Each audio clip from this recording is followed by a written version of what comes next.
Hello, everybody. Happy Friday. I hope you had a good Friday, or perfect Friday, even, despite the politics and political news. But also, if you just watched the event in Michigan, you should be truly fired up because it was amazing, it was great. We're going to talk about everything. Welcome. Thank you so much for joining me either now or on replay. I appreciate you. I appreciate you following and joining. I always say you add your voice to the conversation. So if you're new here and you're watching for the first time, very, very welcome. I appreciate your voice. So before we start, I want to ask you, since I welcome so many voices this week, and we're going to talk about it today as well, do you want me to go live tomorrow? I'm covering, First Lady will be traveling to Pennsylvania tomorrow with an event, Biden-Harris campaign event. If you want me to cover and come live and talk about it and talk more about tonight in Michigan, because I don't want to overwhelm you with everything tonight, please comment and say yes for tomorrow, or just comment Saturday. Sunday, we're going to take a day off, and then Monday, we start with the RNC coverage and everything else as well. Okay, so first things first, in the morning, I saw a post with people calling for Kamala Harris to also step down for weird reasons. And I wanted to explain you why. Because I commented, probably you saw the comment, it kind of went viral. I said, look, because their biggest threat would be actually her becoming president. And why is it bad?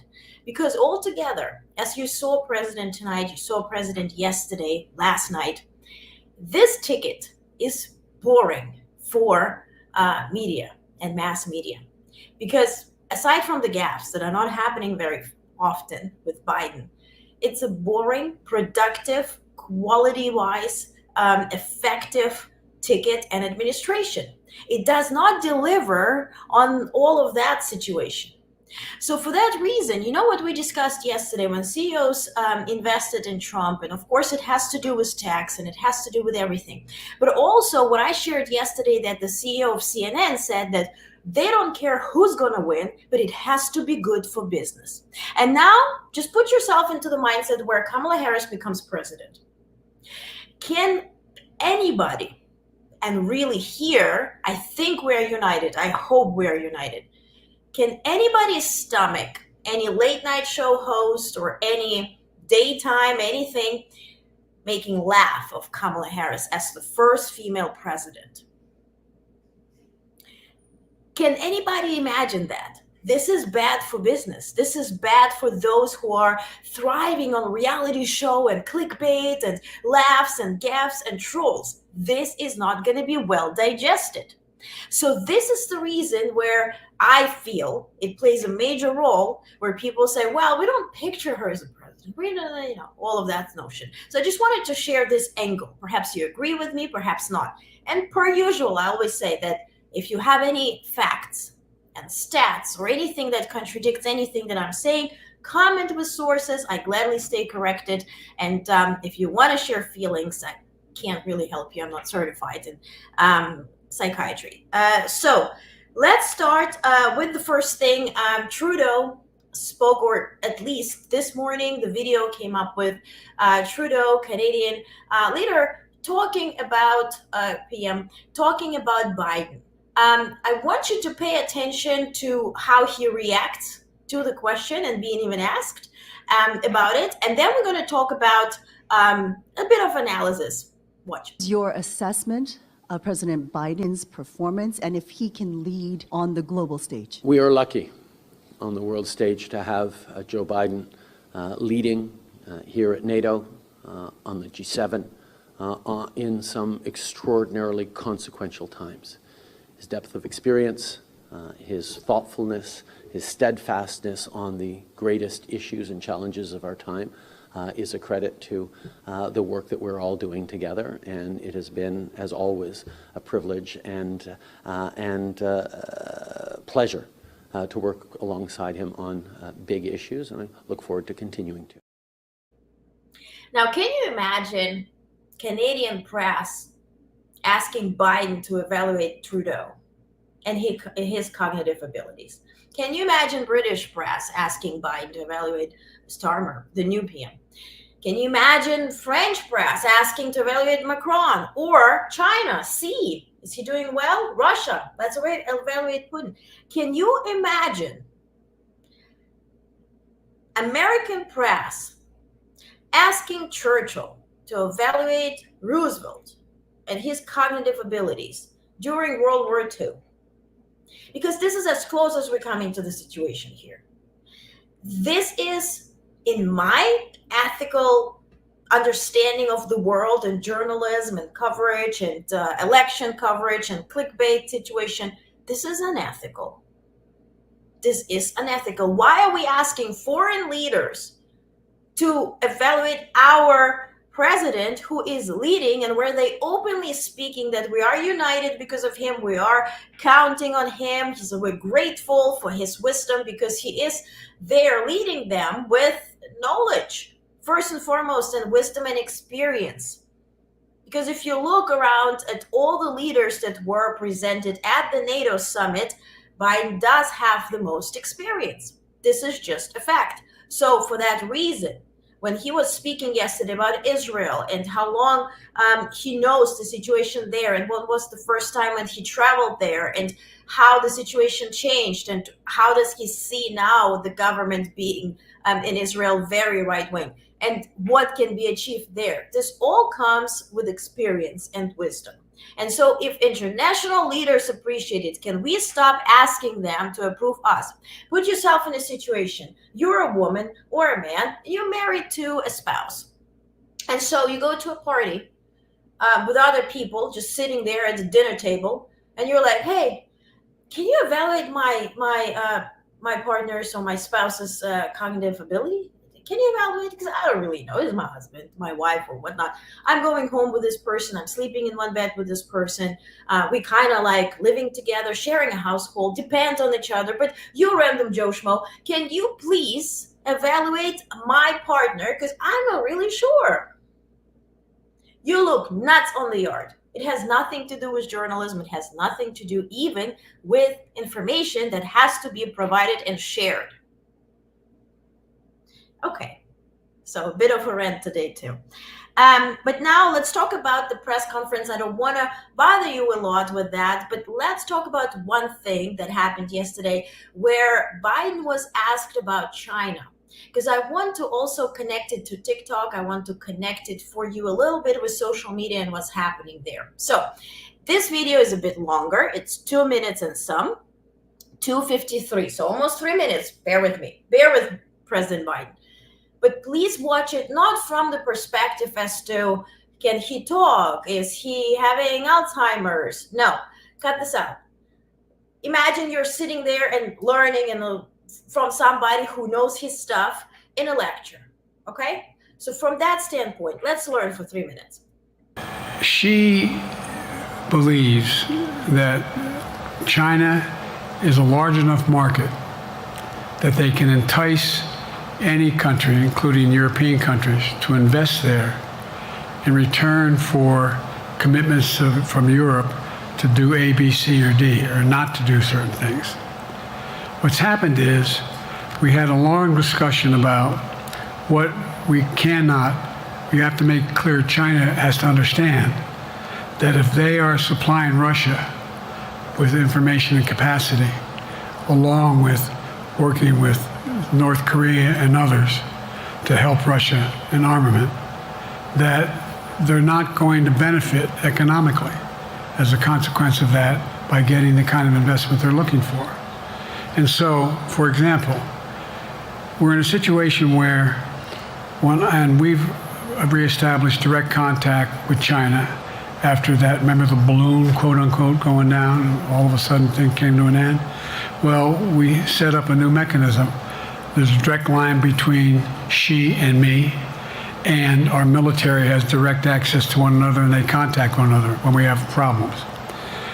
The issue is that we have to make sure that Xi understands there's a price to pay for undercutting both the Pacific Basin as well as Europe, and as it relates to Russia and dealing with Ukraine. And so for example, if you want to invest in China, as you know this area really well. If you want to invest in China, you have to have a 51% Chinese owner. You have to make sure that you do by their rules, and you don't have the authority, and that you have to provide all access to all the data and information you have. There was a while there, as you recall, the last administration and other administrations, where the access to that market was enticing enough to get companies to come in, because they had access to over 1 billion people in the market, not 1 billion, but a lot of people in the market. And so they were doing it. But that got curtailed when we started saying we're going to play by the same rules. For example, the idea they don't abide by the international rules related to subsidizing products by the government funding. So guess what? They're not going to be able to export their electric vehicles to the United States without a significant tariff. Others are doing the same thing around the world. So a few things to unpack here. Let's talk about Ukraine, because those sanctions are huge. So China does not, as you know, probably does not directly help Russia with weapons. It's not selling weapons to Russia, but it sells the crucial parts that are used to build the defense base and build up Russia and build the missiles that they're hitting Ukraine with. So China is contributing.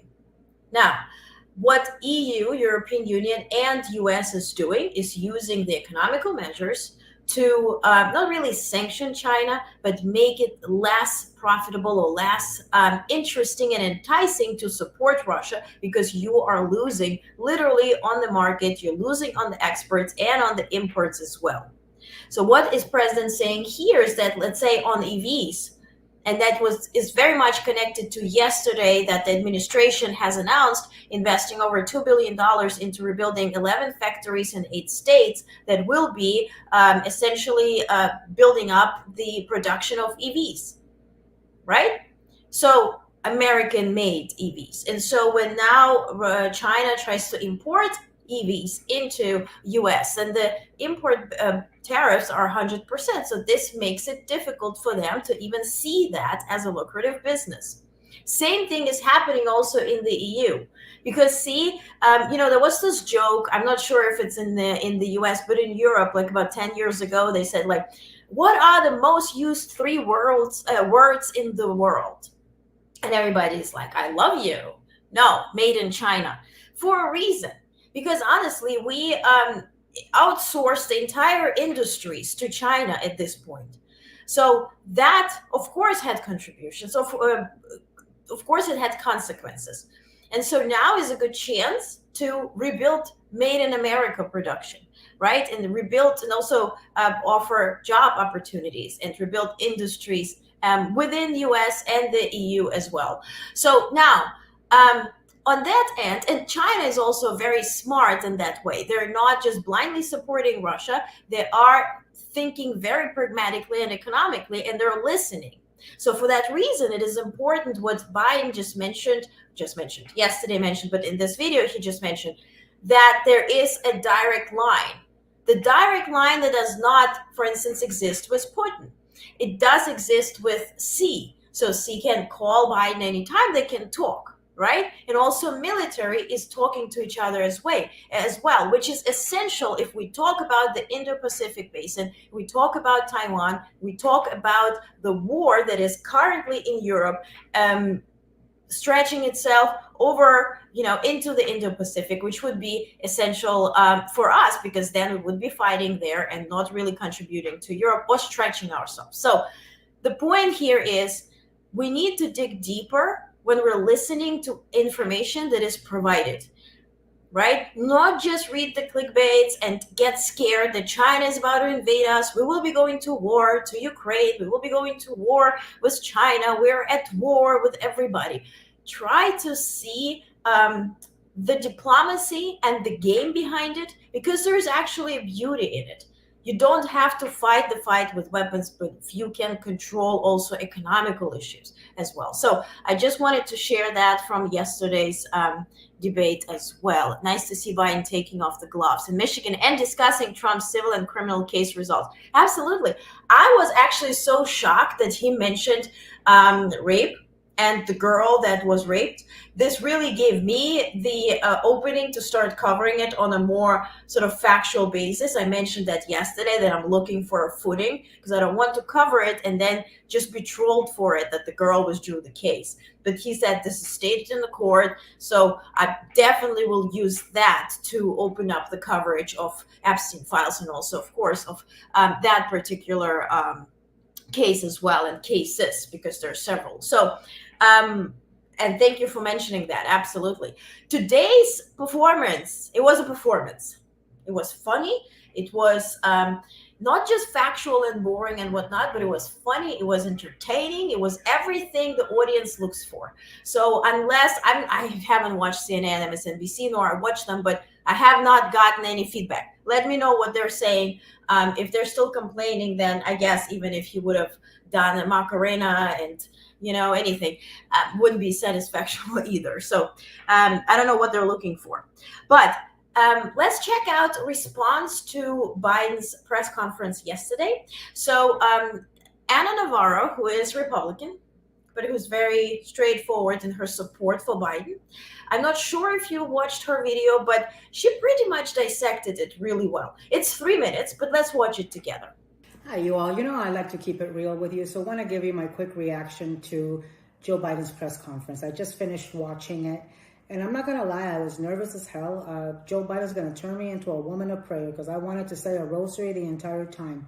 But you know what? He did just fine. He did better than just fine. He was strong. He showed incredible mastery on foreign policy and domestic policy issues. He had an initial brain fart. He confused. He called Vice President Harris Vice President Trump. Look, it happens to us all. There's plenty of video of Donald Trump confusing Pelosi for Haley and Erdogan for Orban and not remembering the name even of his own doctor.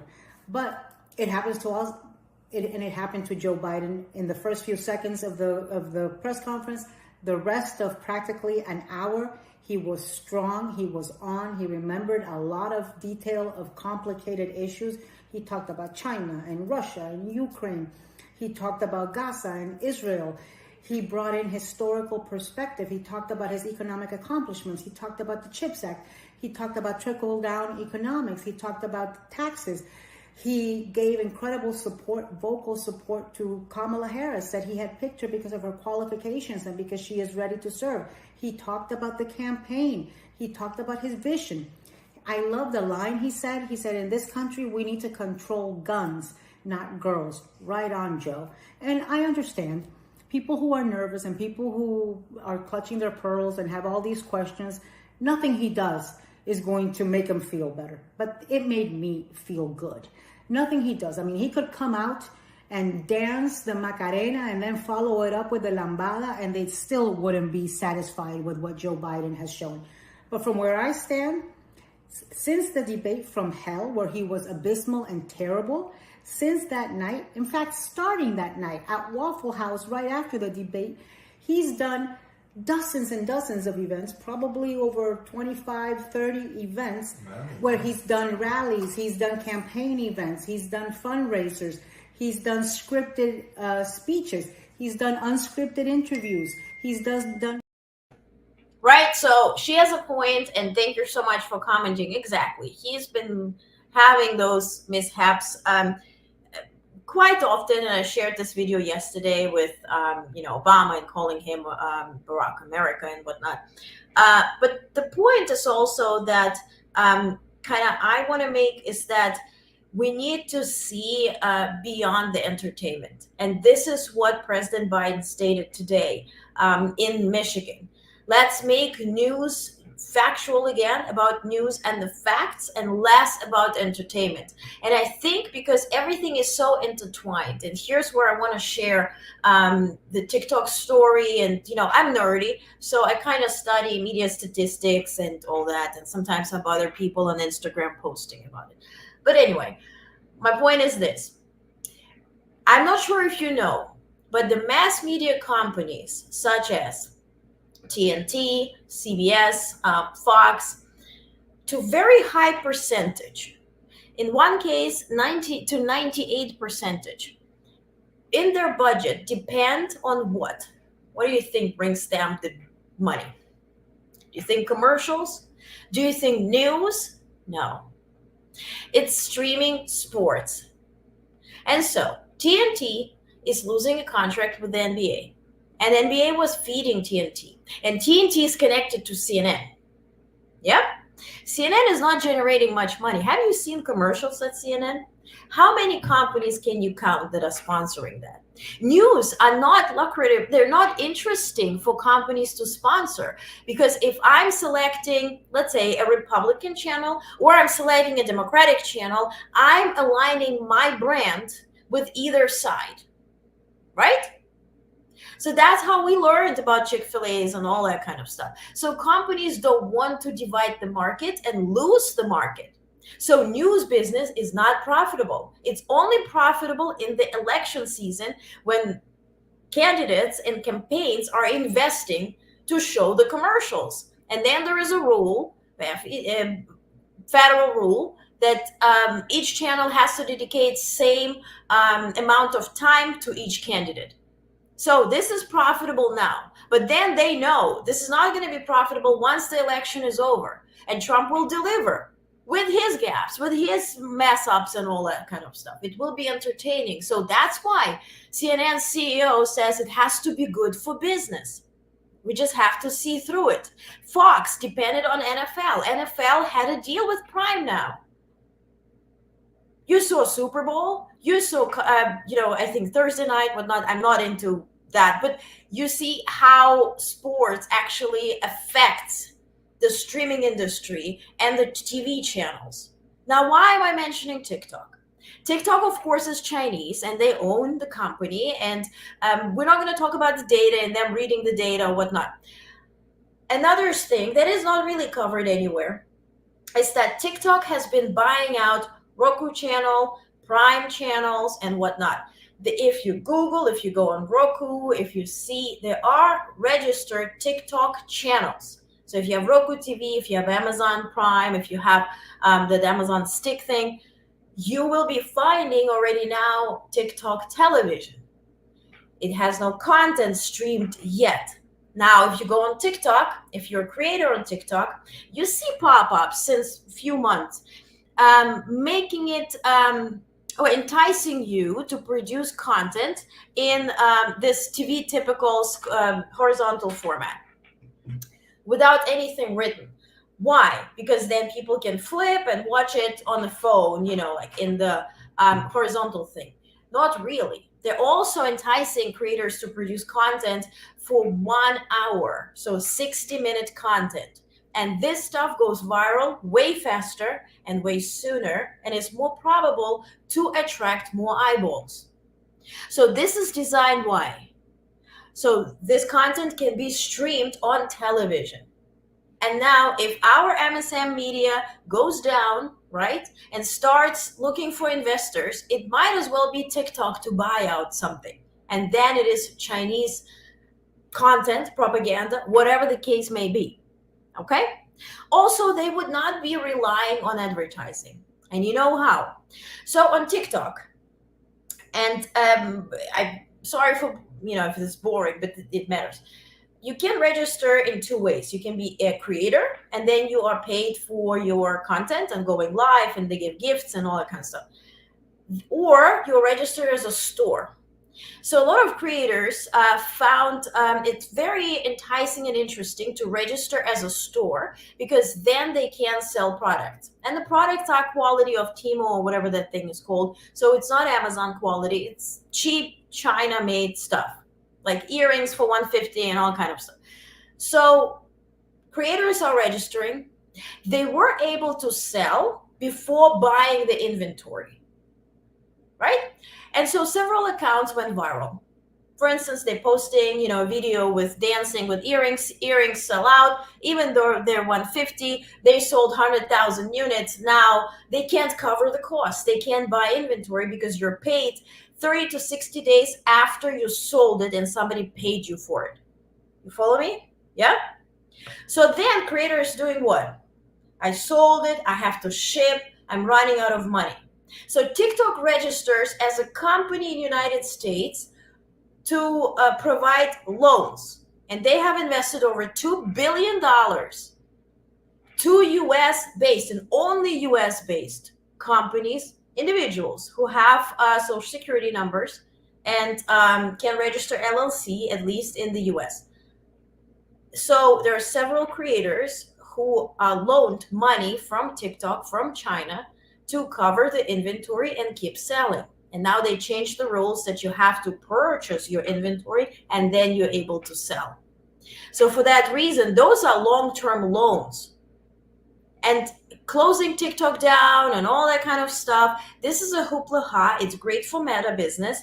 And Meta is heavily advocating for this to be closed. But if this app goes down, fine. It will be on television. Mark my words. It will be on Roku. It will be on Amazon Prime, whatever the stick thing is. Fire TV, yeah, that's the stick. And they don't need advertising because they will be advertising and having live streams with this tap to buy button from their own creators that are registered as stores. I hope it makes sense. If you have any questions, let me know. But this is why it is important to understand the game behind it and dig deeper when we're listening to President Biden talking about restricting Chinese companies entering the American market. Okay? Always the news everyone should hear. Oh, thank you so much. Listen, thank you. Thank you. I'm going to show you the stats that you guys generated in just the last few days by the end of it. Listen, I worked in marketing and too, but you guys are incredible. And this is you who did it. I'm reporting the news, but if nobody reads it, it's just me talking to myself. And then I'm really, on the borderline of being schizophrenic.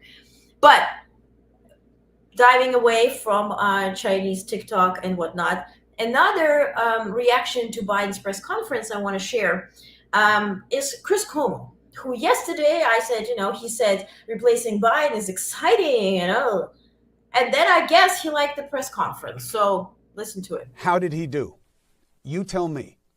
I reject the standard because the people who matter learned nothing. Now the media is driving a narrative, clearly wants Biden out.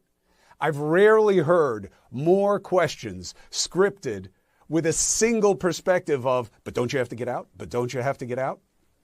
Two things on that. One, many of the reporters, if not most, were reading their questions off their phones.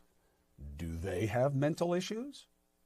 Second, can you imagine Donald Trump handling that many negative questions the way President Biden just did, without attacking the questioners, without calling them fake news? Can you imagine former President Trump discussing foreign policy and the relationships and dynamics with the fluency that Joe Biden just did? I can't. I've never heard it.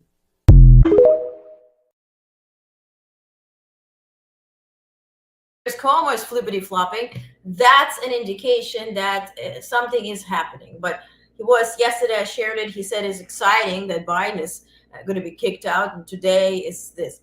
But sometimes what hurts me the most if we see Democrats flipping back and forth or lying, really lying about, Leader Jeffries telling Biden to step down. And today I covered the gaggle on Air Force One. I was listening to it and really typing up and sharing it with you that it isn't true. So sometimes looking at some particular individuals, you wonder, so spineless as they are, it's a miracle they can hold their head up, incredible. So, but a bit on the funny side, I promise today not to be too heavy, but we saw that Orban met by Trump. See, I have gaps. And he wrote on his Instagram, he said, negotiation with President Trump about peace. Good news of the day. He will figure it out. So, Orban, friend, You're from Hungary. You're not really beloved in the EU. By the way, EU Commission is discussing to let you step away from presiding over European Commission for 5 months. They want to reduce that time for you because you have been traveling around and being all over like a gypsy. And what are you negotiating? Ukraine is not even there. Are you negotiating Ukrainian peace deal and territories? Who the hell are you? Who are you, honey? Negotiating with whom? With president who's not even president? He's not even nominee yet. It's going to happen next week. And the scary stuff, he's going to start getting briefings. That's another story for next week. But also, who met Orban is Italian PM, Meloni. I love it. She's looking at Orban, and I guess she's all of us. So, two worlds, from here to here. Big difference. So we need to decide where we align. But let's talk about today, the first event where Biden went to Michigan. And on the way, as I mentioned, I shared the Air Force gaggle, and where it was all this. It was started with the typical question as to Biden made mistakes. How is the campaign going to combat it? And the director of the campaign said that, listen, Biden has been messing up names for 40 years, and we expect him to continue. So, but what we're laser focused on is really on our contribution to American voters and really describing what we have done, what we're doing, and what we aim to do. They also shared that yesterday at the debate and right at debate, press conference, during the press conference and after, the grassroots donations, and you guys commented that many of you were part of those donors who benefited the campaign and donated directly to Biden-Harris campaign, which I really advise you to do, so no PAC can withhold the money and play politics around it. But 40,000 donations were made yesterday, just yesterday night, which was 7 times the regular amount. So they were so mesmerized. They were so happy. They said that now they have 110,000, I think, or 111,000 employees all across the battleground states. They have over 300 offices open with people working, knocking on doors. What I also saw today is that the influencers, and maybe you follow Harry Sisson, you follow others who are using TikTok and their platform, which is very large, to debate MAGA folks and be very factual and in conversation, explaining people what is on the line and at stake. So several of them are getting on the bus, literally got this morning on the bus, and they will be traveling all around battleground states. They're going to Texas and Nevada, and I saw, other states, of course, and they'll be traveling, knocking on doors, interviewing people, talking to people one-on-one, producing content. So we see how Gen Z is really using the new world that they're accustomed in or accustomed to for the advantage. So it's really cool to see. I hope to follow them when I get, any content that they're doing. I think it's really cool to see because, if you're not their age, this is very foreign to you, right? So it's cool that that is happening. But at the, kind of want to preset the first event that Biden attended. Here, I don't know if you're into NBA, but he gives me Pat Riley vibes. If you're into Miami Heat or, LA Lakers, or at some point he was New York Knicks for a bit. But that's like Pat Riley vibes here. So first, Representative Dingell, which is amazing, from Michigan. She opened the proceedings describing the closeness of their families. She said, when John died, Joe was at my side and never left me alone. Joe Biden is my friend. And I'm reading just to be factual. And then he was beaming when the crowd was, sort of like responding to her, introducing him. And then afterwards, he shared 3 reasons he's running. So first, time to restore some ethics in the country.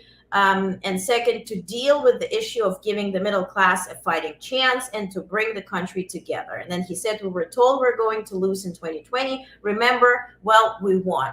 Also, Representative Dingell, if I mispronounce, my apologies. But she was so outspoken, so straightforward on Air Force One, to the point where a reporter asked, but Biden called, he said Vice President Trump, or he said this. And she was like, so what did Trump say? What are you talking here? What are you even asking? What the hell is your question? They're like, oh, we're sorry. She's like, oh, listen, you know how I get, but I'm passionate. I'm going to go cross back and center all around Michigan. I'm going to tell people what the consequences are if, Project 2025 is enacted and is active, and what it will mean to seniors, to labor unions, to women, what it will actually mean and how it will affect their life. So we're very passionate here, and Michigan is not lost yet. She said that she said in 2016, 2018 that we're losing. Nobody listened to her. In 2020, she said we will win. Nobody was listening to her. And then she's like, now it's still at stakes. It's still a question. So it is competitive, and we can win it. So very outspoken. Then the union leader spoke there as well. She's like, I'm representing 12.5 million people and 16 unions, and everybody voted unanimously to support Biden as the candidate for Democratic, as a Democratic leader and candidate. So what is even that question? So I really liked how straightforward that was. And women were like, girl power. Let me check comments. Love it. Yeah, thank you. What's the name of the group that's going around Battleground State? I will share a post. I don't want to lie about it, but it was like, it's a buzz, and it's like, I'm not going to lie. I work today, like literally from 6 a.m. nonstop. So I will share a post, and I will tag them, and I will invite you to follow them, because this is really amazing what they're doing. I haven't seen that been done before, but thank you for the question. I will definitely take a note and share it. So let's watch a video. I know CNN was streaming, and I was kind of upset that the Biden-Harris campaign was like, watch CNN. And I'm like, CNN is bashing you. They're offering weird commentary. Why we're not watching it on YouTube, but whatnot. So this video was recorded with a phone, hence the quality. But just check out the a bit of clip from the first event in Michigan. You may recall, and I'm not going to make this long, I promise you, was the reason I decided to run back. My son died in 2015. He was a Bronze Star, Conspicuous Service Medal, spent a year in Iraq, volunteered to go with his unit when he was the Attorney General of the state of Delaware. And so I decided I wasn't going to get engaged in public. I wasn't going to run again. I had been vice president. I was a full professor at the University of Pennsylvania at the time. And what happened was that I was going to stay out of it. But then what happened was, remember down in Charlottesville, Virginia, when those folks came out of the woods carrying torches and Nazi banners and literally singing the same Nazi, anyway, same song sung in Germany in the 30s. And a young woman was killed. It was a bystander. And that young woman I talked to the mother, and the press contacted Trump and asked him, they said, well, what do you think? He said, there are very good people on both sides. Politics is personal, and it's just personal on the egoistic level. It can be also heartfelt and personal this way as well. So I just wanted to read out a quote. So Biden spoke about the press. He said, they say I'm naive, even though I've been around for like 270 years. Referring to the election, he said, this is an important one. For the longest time, I was too young because I was the second youngest man ever elected to the United States Senate. And now I'm too old. So he said, with age comes a little wisdom. The alternative is not much of an alternative. And he finished with, we got to finish the job. I promise you I am okay. And those were the workers and supporters of Representative Dingell. So I really liked, somebody commented this, and if it's you and you're watching, really kudos. Wrong. This is big news. I'll share with you in a second. Two big news about Musk today. Hope now we're going to be banned afterwards. But this here, so funny. Chicky, Andrea Gale _K. Good job. Really funny thing. He's not as bad he's not a bad card player despite the severe cognitive decline. That's exactly how it looks like. This is really, it's really looking like the reality, honestly. So thank you for sharing that. But now let's talk about the cuckoos a little bit. So Stephen Miller, this guy, who has been advertising all over YouTube social media Project 2025 and Presidential Administration Academy, because this is also part of Project 2025. That's where they're going to educate those crazy devoted people who will take the pledge of, service alliance to Heritage Foundation Project 2025, and that the election in 2020 was stolen. So this is all that. He is advertising this university. So today he posted that he has nothing to do with Project 2025. He absolutely has no idea what this is. He said that he absolutely has no idea, no story to share about Project 2025. And then, of course, it was debunked right away by the Biden-Harris administration or Biden-Harris campaign. I just wanted to pull it up, but I don't have the screenshot, so I'm reading out. They said, "Oh, Stephen, it's too late. Just like Donald, you own Project 2025." And now let's watch a video of Steve talking about deportations, also, which is part of Project 2025. So let's listen. Well, as I say sometimes, the immigration issue is extremely simple.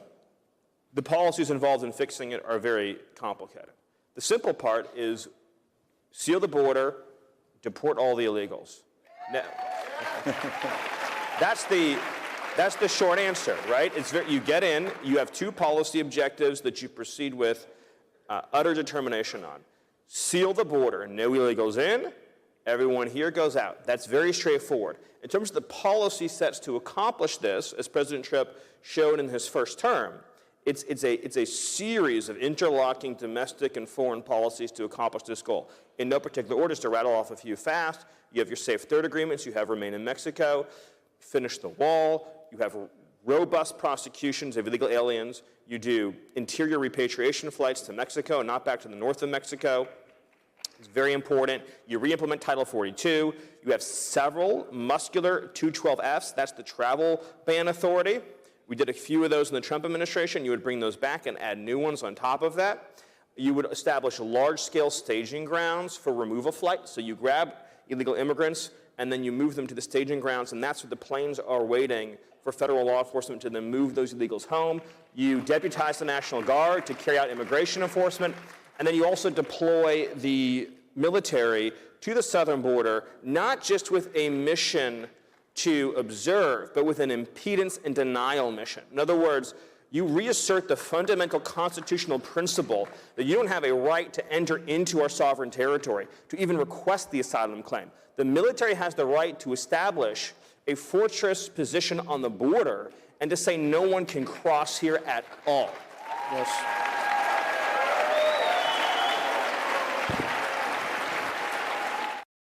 Just reminds me, I forgot that I never watched Handmaid's Tale.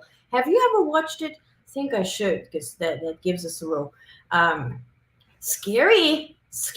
Now, there's a leaked audio that was leaked today. I'm not sure if you saw it or you heard it. So, leader of Project 2025, Kevin Roberts, was interviewed, and he shared why Trump is distancing himself from Project 2025. Listen. So when you see President Trump say this, and what you envision as being behind it tactically?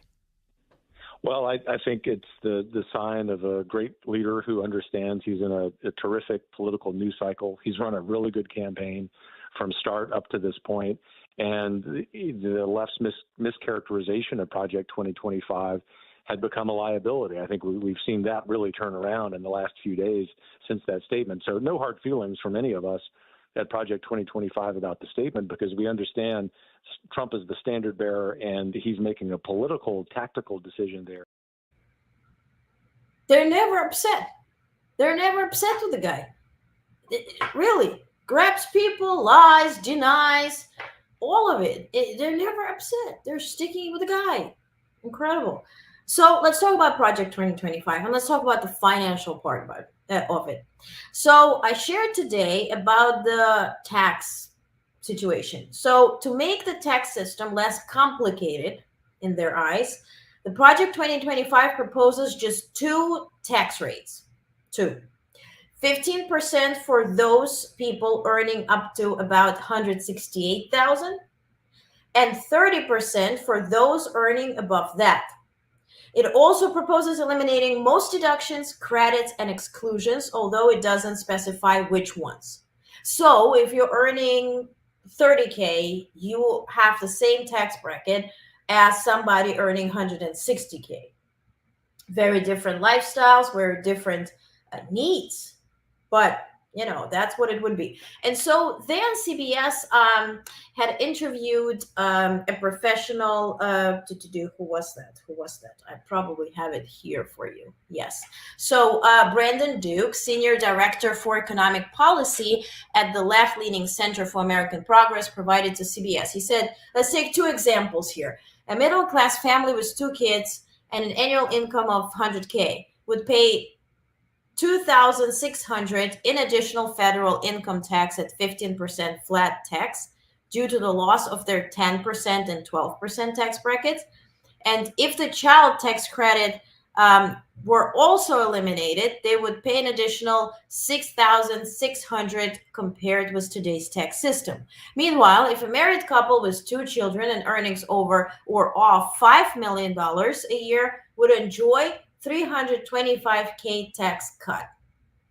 So this would certainly lead to a different financial situation for many people, especially if we talk about middle class, especially even, and that's what I mentioned yesterday in my rant. Thank you for sharing it, by the way, where the MAGA community walks like dodo birds into financial trouble, because that will affect them too. And this mostly will affect this community if we think about it.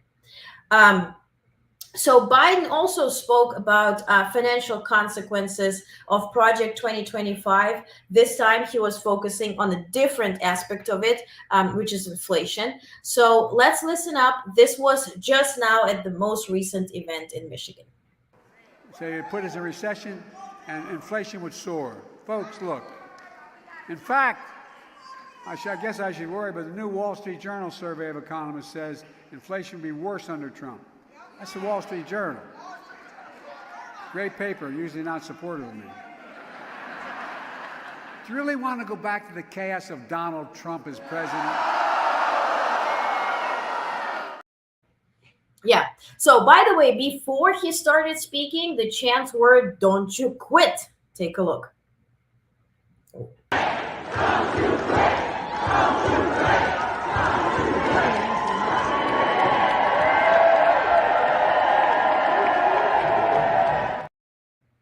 And afterwards was this.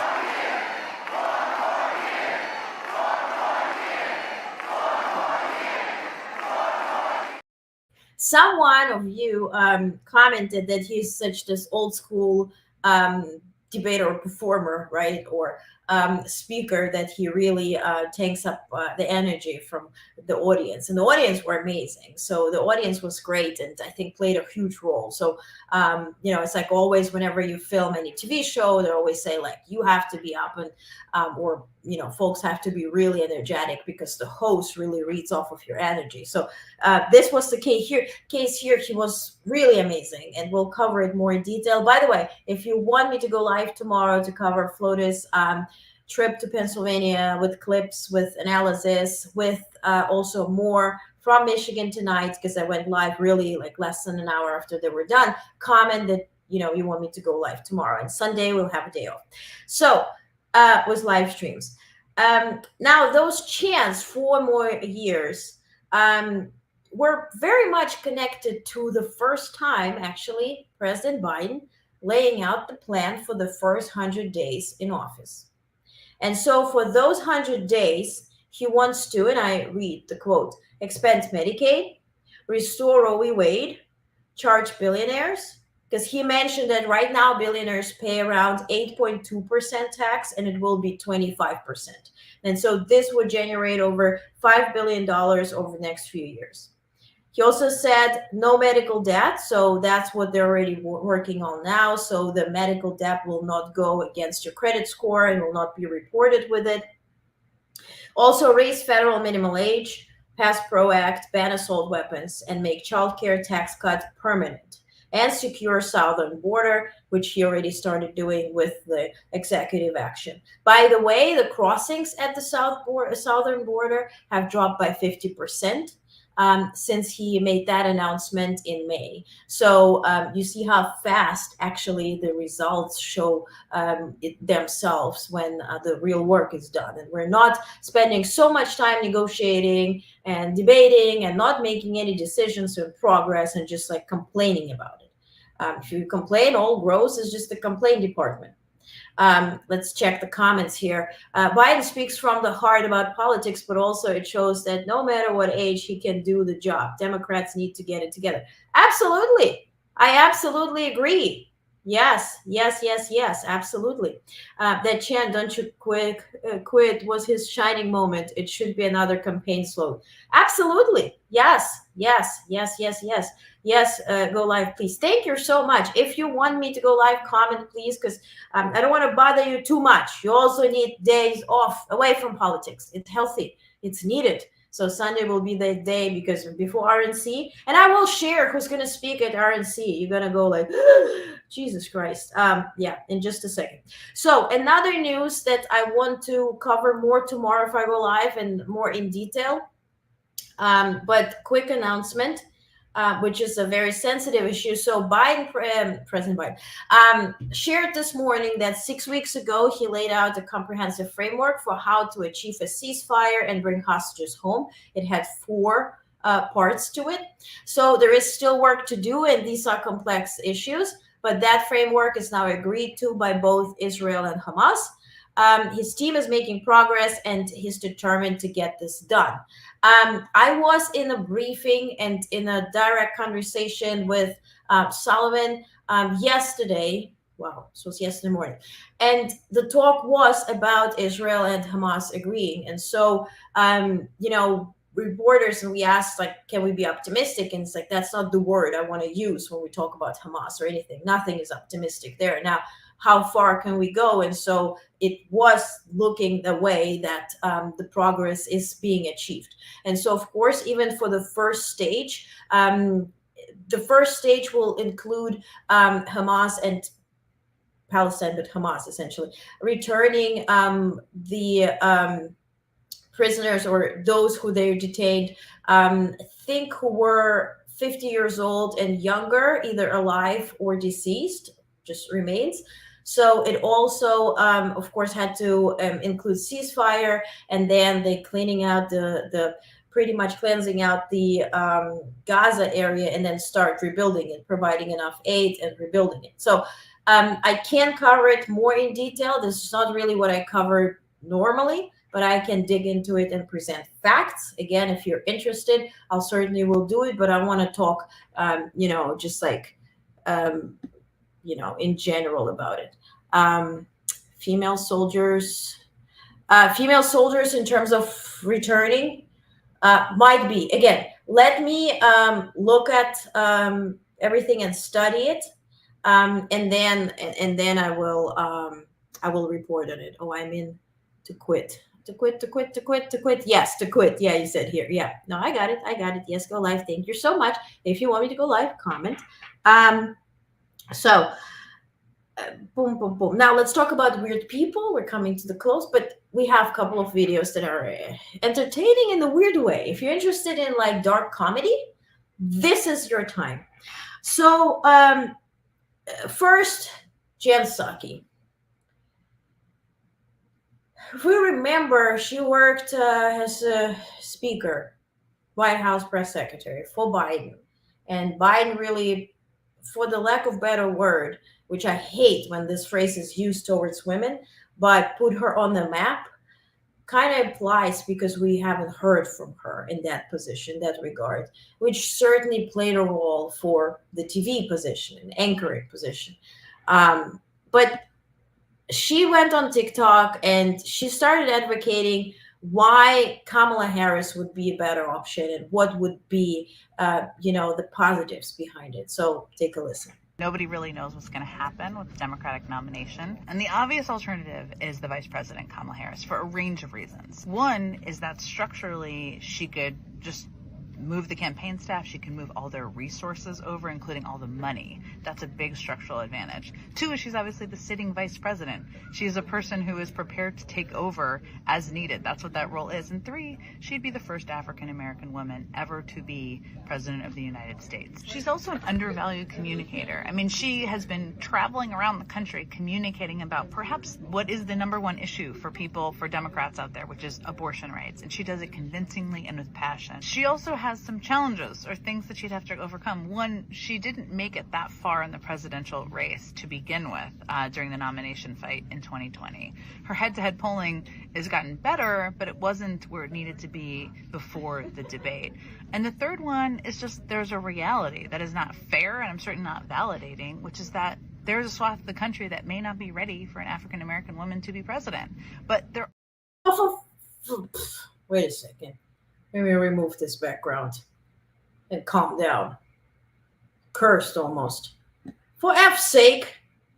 Now we have to put the people are not ready for a woman in African American. What are you saying? What are you saying? What are you doing? Who are you serving? What are you doing? Jesus Christ, for sake. God. Anyway. Okay, another weirdo here. Musk is populating Mars. So Elon Musk, father of 12, from what we know, volunteers his own sperm to seed a colony on Mars.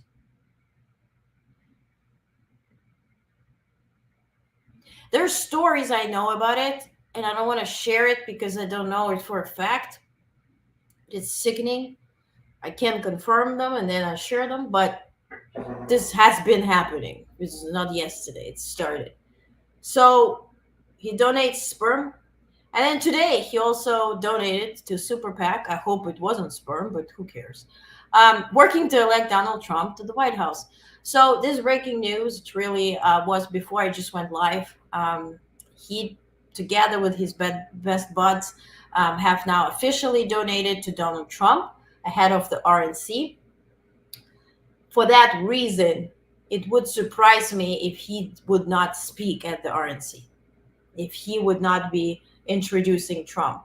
He can't be the VP. He wasn't born here. So, but for that, reason, I think he will be there for sure, all in support of the ticket.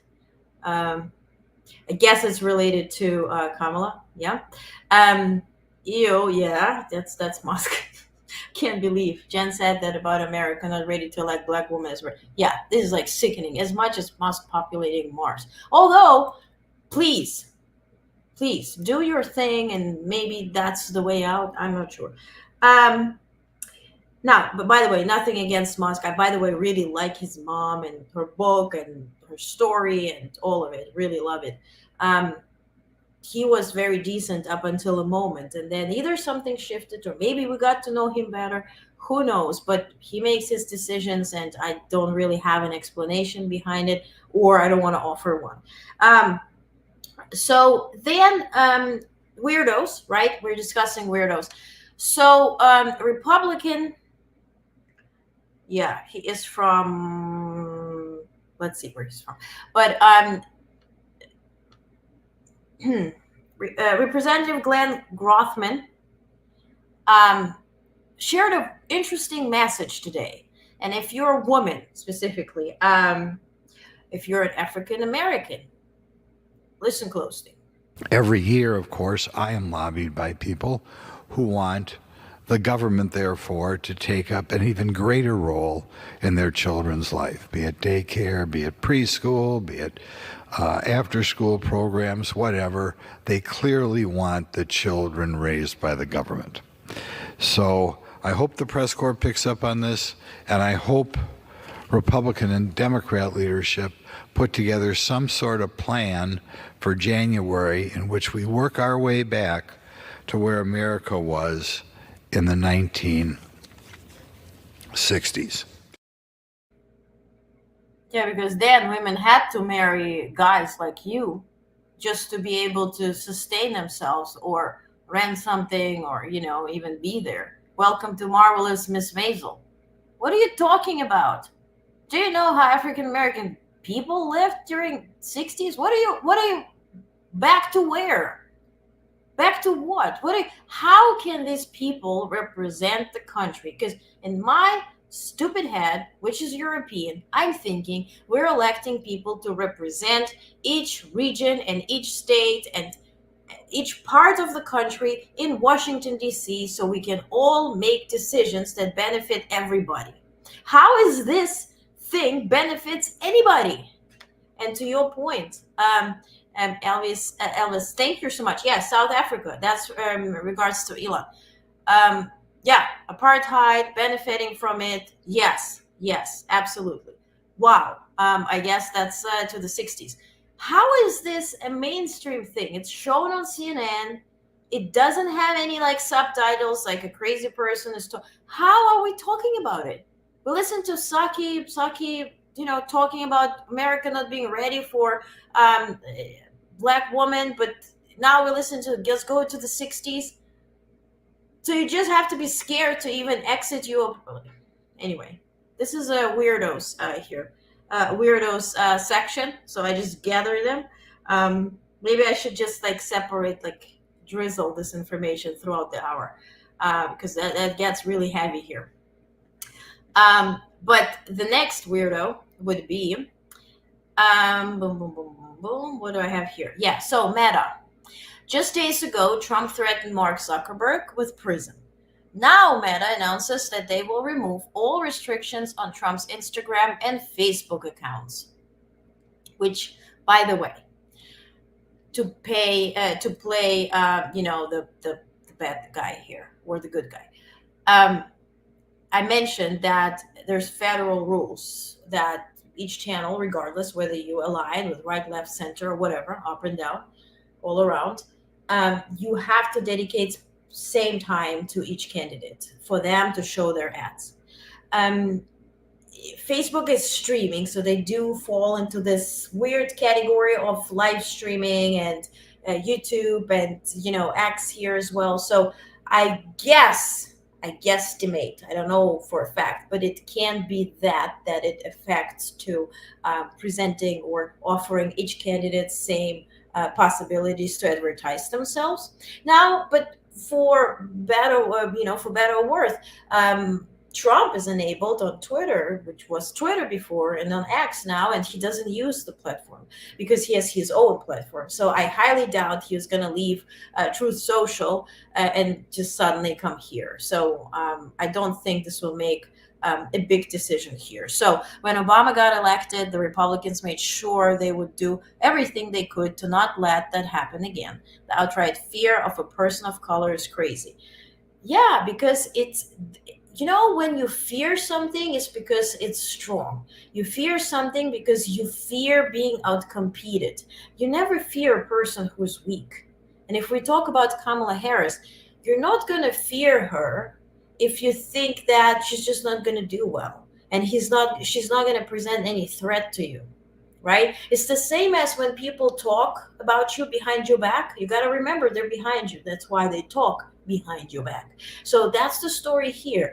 As they say, pity is a gift, and the jealousy has to be deserved. It's a German saying. I had to translate it in my head real quick. But, I think it's actually a good sign. If haters hate, it's a good sign. Nobody likes vanilla or air. Air, everybody takes for granted until it smells some certain way. Then we start talking about it. Or we're running out of air, or it's humid, or whatever changes with it. But just, normal air, nobody appreciates it until it's gone. So RNC. So Amber Rose, thank you for teaching me the name. It's third time I'm talking about her. Oh, bless one. But since we're covering RNC, probably not.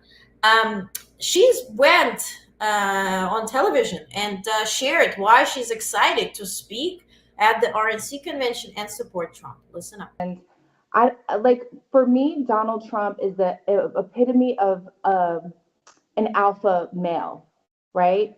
He's there to protect, provide, make sure the citizens of the U.S. are, in a good economy, protecting us. I feel protected by Donald Trump. That's why I wanted to come out and publicly endorse him, because I just feel safe. I feel.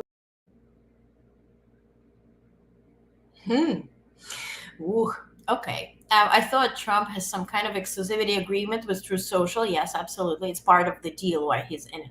That's why he's not using Twitter for now. Yeah, absolutely. And I think Facebook will totally fall into that category of being a competitor and being competition and driving the eyeballs away.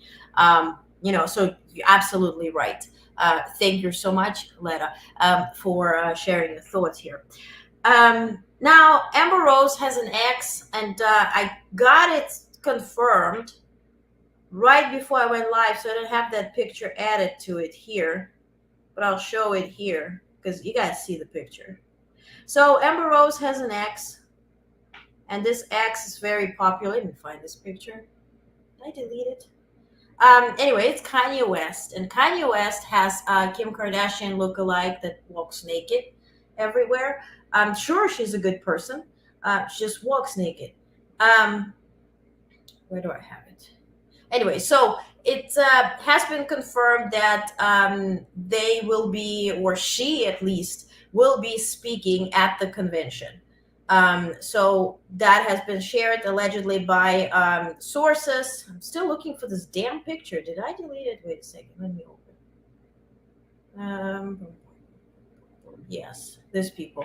So you know who I'm talking about. Yeah. So that's Sensori. I'm sorry, I'm not into this entertainment business. But so she will be speaking at the RNC. Kanye West will be there. He just came back from Moscow, where she also walked naked. So I guess they have a lot to report. So just checking comments real quick. So this was about the crazies for the RNC. But now the real scary thing, and this is the very last video, I promise. I want you to watch this video, and I'm going to narrate it for you. But first, watch the video and think, what the hell is it? Just guess. What is it? It has John Bass on it, Jim Clapper. Yeah, it will have Barack Obama very soon on this list. So, do you know what that is? So, former Defense Intelligence Agency employee, retired Army Lieutenant Ivan Reitling, who wants to be Trump's Secretary of Retribution. And I lost it here. Yeah. Secretary of Retribution, that's a position. Published a list of 370 political enemies for imprisonment. This is also part of Project 2025, and these people have been released. The list has been released. Who's on it? Kushner is on it too, which is quite interesting. And you can see it here if you follow Barack Obama, Michelle Obama, Joe Biden, Jill Biden. Everybody is on this list. Paul Pelosi, you see Nancy Pelosi, and the list goes on and on and on. It's 370 people, political enemies. And this is a new position, Secretary of Retribution. So, the question of who hurt you, honey, is really appropriate here. Scary. It's really scary. It goes on and on and on and on. It's almost done. I think it's easier to say. And also it includes all those networks here, ABC, NBC, CNN, and whatnot. To my point that I explained yesterday, maybe that's why I'm giving a benefit of doubt. They don't want to talk about Epstein and all the stuff that Trump did. Scary situation, honestly. Thank God your name. Yes. You forgot Peter. Strokes. Yeah, that's the spokesperson. Greedy, corrupt, incompetent white man. Yeah, GCI has done more harm to America than diversity, equity, and inclusion. So all this talk about Harris not being capable is just BS. Many black voters find it very offensive, and deservingly so. Deservingly so offensive, because we moved past that. Since we already had black president, we can't have black vice president just because she's a woman. Like, what are we even talking about? And especially if it's somebody who was a spokesperson, for the administration. Biden administration is democratic, is liberal, allegedly. Like, why are we even putting that into discussion? Because I feel, and that to the point where if you're a journalist, I understand you have to be fair and you're not picking sides. And as I mentioned yesterday, I wish I could just say, look, this is a Republican candidate. He is pro-life, and he is this, and he wants this tax brackets, and he wants, like we always would discuss it, right? And this is the border, and that's how they see immigration. And this is a Democratic candidate who is doing this and this and this and this. And so decide, and let's evaluate, and let's have a healthy debate. I honestly am so nerdy. I go back to like 60s, 50s, and all that kind of stuff. And I watch videos, political videos, where presidents spoke like presidents, and Biden actually fits right into there. And debates between like Reagan. And so I wish that was the situation and I could cover it and just let you decide. It's just today, yes, as a journalist, you have to be impartial, but as a journalist, you also have to be truthful. And that is an ethical issue. And so your voice and your streaming or being on television or writing or making memes, you have a tool and it's a weapon and it can turn into a weapon. Same as you can use a knife to cut steak and eat, or you can just stab somebody with it. You decide what you're going to do with it. It's your integrity on the line, your professionalism on the line. And so for that reason, we have to discuss it. Donald's convicted felon. Yes, stating the obvious. Okay, so one thing, I promised to show you the stats. This is what you guys did this week. I just shared content. This is what you guys generated. I think last few days, not even a week. Not sure when you started following me, you particularly, but I thank every single person, every single retweet, every single like, every single comment, every single share, follow. Thank you, thank you, thank you. This is what we can do. 10.8 million in a few days. This is what we can do and generate.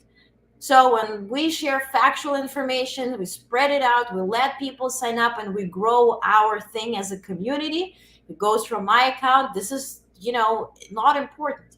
What's important is that we're uniting together, we're learning the facts, we're sharing it among each other, and we're standing together. So that's what I see it for. And by the way, pay attention here. Engagement rate is 4.6. It just shows how many people who do not agree with what I'm saying are watching. And this is good, right? Because it's 10.8 million saw something, only 4% engaged with it and agreed with it. Others saw it, and they will keep seeing and seeing and seeing. And maybe, hopefully, this is how we're going to see people who are somehow undecided, who are somehow uninformed, where they learn about Project 2025. They learn about the consequences. Yeah. And also that low engagement rate is connected to this. So today, the post most was shared, or post most, I think it was the post, shared the, again, insights about George Clooney fundraiser. This fundraiser, I'm connected to. Why? Because I was covering it. And Mega and that side invested, I think it was $80 million into a campaign where there were several fabricated videos. If you recall the video with the parachute and Biden allegedly like walking into distance, where they cut out the guy who just landed, and that's why Biden went to shake his hand. There were two guys who landed. That was when Biden was in meeting with G7 leaders, I think in Italy. Then it was the D-Day video where Biden was sitting down, and they cut out the ending of the video where it looked like he pooped his pants, but he actually sat down. And so this was part of this whole thing. It was the video where he was staring apparently at the audience once they were done with talking. I think it was Jimmy Kimmel who had the conversation with them during the fundraiser in Los Angeles, right? With Obama. Then Obama grabbed him and dragged him off the stage. This is the fabricated video that went viral. I happened to record exactly the ending myself, and so I posted it, and they're like, oh my God, you're zooming out when this is this. This was official live stream. So it debunked pretty much that theory. Also, what did happen when in LA, if you're interested, right before that conversation, and by the way, I'm just realizing, are they talking about the Clooney? Yeah, that's it's the fundraiser. Yeah, with Clooney. Yeah. So what did happen is before that official part, Biden and Obama met with influencers, and there were a bunch of social media influencers who produce content with them, and all this promotional stuff who are aligning with DNC. And so a couple of influencers had plus ones who were seated in the first row. So when the official part ended, the people in the first row started screaming at Biden. He leaned forward to listen what the hell they're saying. Obama grabbed him by the hand, and this was told by people who sat right next to people who were screaming. And Obama said, come on, Joe, it's not worth it. And he grabbed him and they left.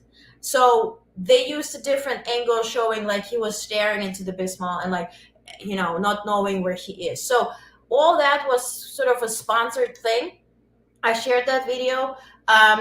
Of course, attracted all the MAGA community. I was dragged through the mud by Fox and Friends and all this Fox News, whatever the programming thing throughout that day, which the next day after the fundraiser. Also mentioned all the newspapers as a source for that video. If you Google it, like it was just a whole crazy. The video was seen by million and some, and so this literally went viral. Then I got contacted by like News Nation and if they can use my video, because apparently my video now was the source. So that explains the attraction of the MAGA community and negative comments sometimes. But I have to admit, X is actually doing a good job filtering them. I'm sure I'm getting them, and but we're not really seeing them much, which is a good thing. Now let's finish on a happy note. Today I shared it. Olympic delegation was confirmed to go to the opening and closing ceremony of both Olympic Games and Paralympic Games. So to the opening of the Olympic Games, our First Lady, Jill Biden, is going to go. And then to the closing will be our second gentleman, Doug Emhoff. So, and then just for kicks and giggles, I shared this picture and I said, Mr. President, do you feel like it's a safe plan to let the First Lady travel all alone to France, to Paris, and meet Macron? And he has a particular thing for teachers and blonde ladies and all that kind of stuff. He's holding her hand right in front of you at the White House during the NATO dinner. But sure, this is just for kicks and giggles, but this was cute.